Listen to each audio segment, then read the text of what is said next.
मित्रों, क्या आपको पता है कि भारत में मार्च, अप्रैल और मई के बीच में जो बारिश होती है उसको प्री मॉनसूनल रेन्स कहा जाता है, क्योंकि मॉनसून 25 मई के बाद इंडिया में आता है और उसके पहले ये बारिश हो जाती है।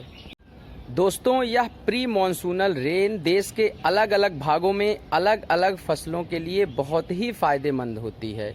तो जिस स्टेट में ये जिस फसल को फ़ायदा पहुंचाती है या जिस फसल को पकने में हेल्प करती है, उस स्टेट में उसी के अनुसार इसे एक नाम दे दिया गया है, जो कि बहुत बार एग्जाम्स में पूछा जाता है। तो आइए मैं आपको बताता हूं कि किस स्टेट में प्री मॉनसूनल रेन को किस नाम से जाना जाता है।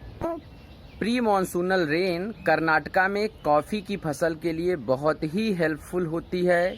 कर्नाटका इंडिया में कॉफ़ी का one of the largest producer state भी है। तो वहाँ पर जो प्री मॉनसूनल रेन होती है उसको कॉफ़ी सोअर या चेरी ब्लॉसम कहा जाता है।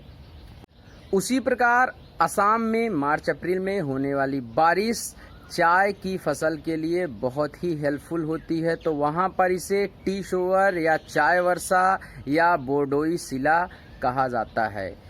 इसी तरीके से इसी रेनफॉल को केरल, गोवा और महाराष्ट्र इन स्टेट्स में मैंगो शोअर कहा जाता है, क्योंकि यह आम की फसल के लिए बहुत ही हेल्पफुल होती है। मैंगो शोअर को हिंदी में आम्र वर्षा कहा जाता है।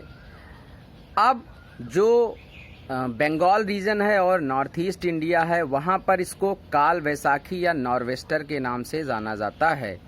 असल में मार्च अप्रैल में जब जूट की फसल पक रही होती है तो उस समय यह बारिश करती है और वो बारिश जो जूट होता है उसको बहुत नुकसान करती है। हिंदी में वैसाख एक महीना होता है, मतलब अप्रैल के आसपास के महीने को वैसाख कहा जाता है। तो फसलों के लिए ये बारिश काल बन जाती है वैसाख के सीजन में, तो इसलिए इसको वेस्ट बंगाल और बांग्लादेश में काल बैसाखी के नाम से जाना जाता है। इन सारी रेंज को और उनके जो अलग अलग स्टेट में नाम हैं और किस फसल को वो फ़ायदा पहुंचाती हैं, ये याद रखिएगा। बहुत ही बार एग्ज़ाम में ऐसे क्वेश्चन पूछे जाते हैं।